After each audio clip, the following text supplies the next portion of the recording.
no sé, no me cabe explicación, por más que me la quieran dar y demás, pero por suerte lo tenemos al doctor Roberto Rez. ¿Cómo le va? Psiquiatra, ¿cómo anda? Gracias. ¿Qué tal, Robertito? Muy bien. Estamos totalmente choqueados. Es una noticia que ha golpeado a la Argentina, que ha golpeado a la ciudad de Buenos Aires y sobre todo a las familias.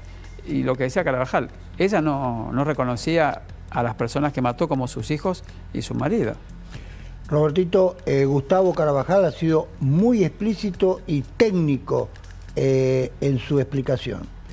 Cuando hay un desdoblamiento de la personalidad producto de una enfermedad de la personalidad, como puede ser una psicosis, una esquizofrenia, un cuadro bipolar, un trastorno realmente grave, crónico, psicótico, porque evidentemente ha transcurrido mucho tiempo de esta enfermedad de esta mujer, no menos de 2 años, tenemos que pensar de que es un paciente crónico que necesita medicación en forma permanente. Ahora, ¿por qué no la tomaba?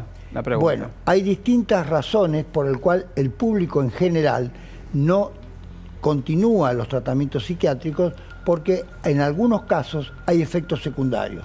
La olanzapina es un excelente antipsicótico, antirrecurrencial que estabiliza el humor y también los delirios. Sin embargo, algunos efectos secundarios, como puede ser el aumento de peso, hace que muchos pacientes discontinúen estos tratamientos. Por lo tanto, evidentemente podríamos decir que una mujer con este tipo de edad, etcétera, algunas veces cuando el efecto secundario de aumento de peso se hace presente, suele discontinuar. Claro, se hace más notorio, discontinúa el tratamiento. Así es. Ahora, vamos, el hecho de matar a tu propio hijo es terrible. Y después suicidarse.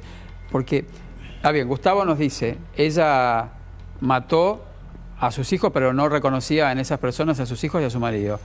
Pero le pregunto a usted, ¿por qué se suicida si en teoría habría matado a desconocidos? Porque después hubo allí un recato o su enfermedad le permitió ese lapsus de coherencia, decir lo que hice y ahí tomó esa decisión. Cuando hay un desdoblamiento de la personalidad y hay un cuadro delirante, y en este punto yo diría que es clave la carta, que en donde dice, la carta claramente habla de que iba a ocurrir un mal mayor. Se trata muchas veces de un cuadro psicótico en donde hay un homicidio altruista, en donde ella, podríamos decir, y hay una cosa que quiero decir, Robertito, antes que nada, la medicina es ciencia matemática y arte conjetural. Estamos conjeturando, es decir, estamos conjeturando de que esta expresión de la carta habla de un mal mayor que sobrevendría, en donde ella probablemente en su cuadro delirante, por falta de medicamentos, no cabe duda, estaba previendo que la familia y ella inclusive, con la muerte, estaban previendo que el mal mayor no llegaría. ¿Vos qué hacemos? Mira, ¿te tocó algo así alguna vez? ¿Un crimen como este tan aberrante? Sí, a ver. Muchas veces. Muchas veces, más de las que imaginamos. Y les digo algo, y quizás en esto Roberto me pueda ilustrar un poco más. Sí. Hay que tener mucho cuidado con el tema de la salud mental. Acá Bernardo, el esposo, pensó que con amor podía contener o atenuar los efectos de la patología que sufría su esposa. Lo hacía por lo más importante que había para él en la vida, que eran ella y sus hijos, su familia. Pero el tema de la salud mental está muy descuidada en Argentina. La ley de salud mental hay que modificarla. No puede ser que una persona, como vemos que reaccionan, y lo explicaba recién Roberto, que no conduce sus actos, tenga que ser quien debe decidir si la internan o no. Claro, me hacía acordar a lo que pasó con Chano Carpentier.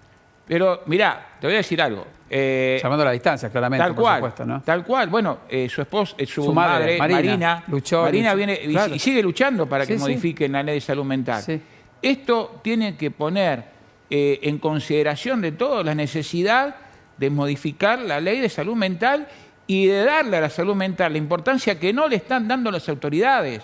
Y las prepagas y las obras sociales tampoco. Pero le pregunto a Roberto y le pregunto a Oscar Abad, ¿cuánto más tiene que pasar? ¿Cuántos crímenes más se deben de cumplir o se deben de cometer para que las prepagas y las leyes en Argentina dispongan que la persona que está insana no puede gobernar sus propios actos y necesita ser internada o medicada?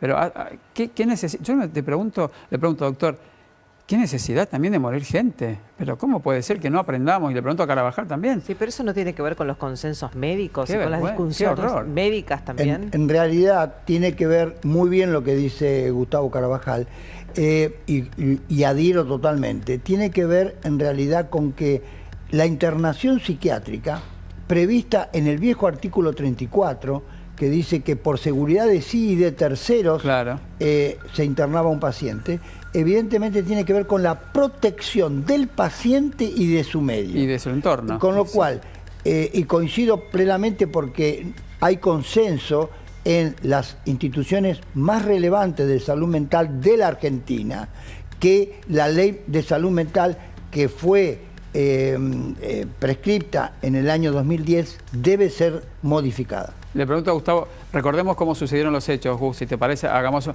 un repaso, Gustavo querido, de cómo sucedieron los hechos, porque para vos que estás del otro lado, que nos estás acompañando, estamos hablando de un crimen aberrante que cometió María Leguizamón contra su familia, que según lo que me cuentan acá y lo que podemos entender, no los reconocía como tales, Gus. ¿Cómo los mató?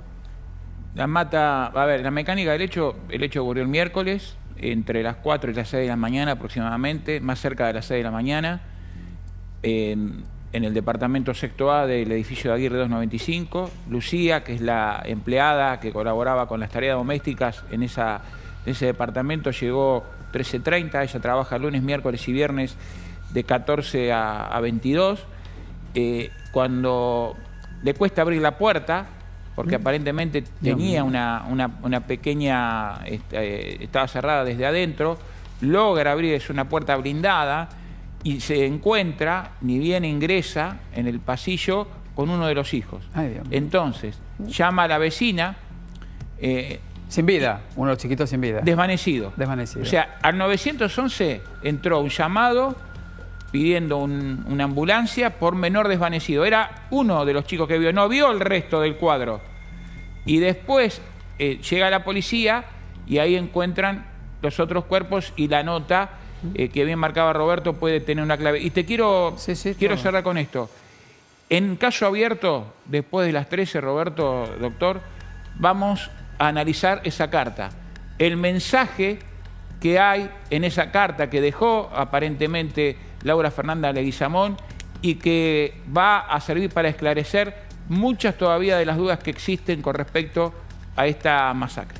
Bien, yo le voy a pedir al director, si es tan amable, antes de pedir a Gustavo, que nos ponga en pantalla plena la familia, ¿no? Quiero verle la cara a Laura y a sus hijos. Esta es la familia que nosotros ya no vamos a ver más. Estos niños fueron asesinados por su mamá y el marido por su mujer. Ella obviamente estaba bajo los efectos de su propia insanía, ¿no? Pero bueno, esta familia destruida, ya no existe más. Hoy están velando esos 4 cuerpos en una cochería.